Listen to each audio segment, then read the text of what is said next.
Tonight, the Federal Reserve is raising interest rates. The goal? Well, it's to tame the worst inflation that we've seen since the early 1980s. We've all seen prices increase for everyday items in our wallets have all taken a hit. So what's causing it and what can be done to curb these soaring prices? WDVM's Katie Ree is live with us to explain. Katie, good evening. Is there any relief in sight? Give us some good news.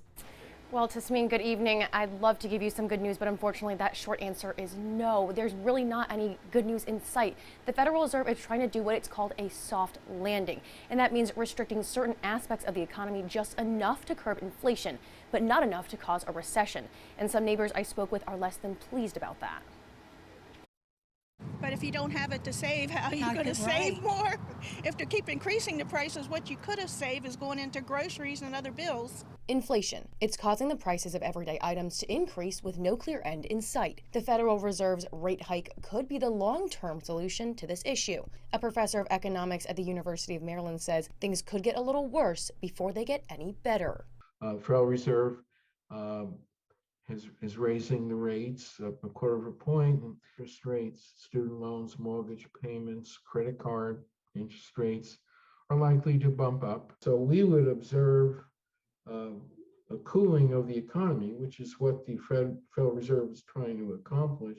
Cass explains it this way. The Federal Reserve is trying to execute what's known as a soft landing. It could help balance out the supply and demand issues contributing to inflation, but Cass believes it's a risky maneuver. The purpose of this is to slow down the economy, to try to gradually slow down inflation, but not to do it so quickly and so far so we induce a recession.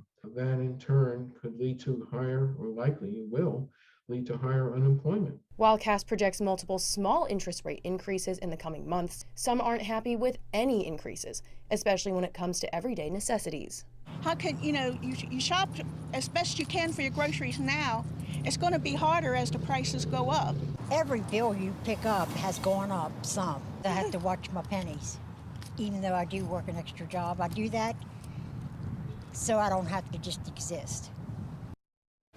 Now, Dr. Cass says that while the Federal Reserve is planning multiple interest rate increases over the next few months, many financial agencies have already prepped for this, and some have even expected it. For now, we're live in their control room. Katie Ree, WDVM 25.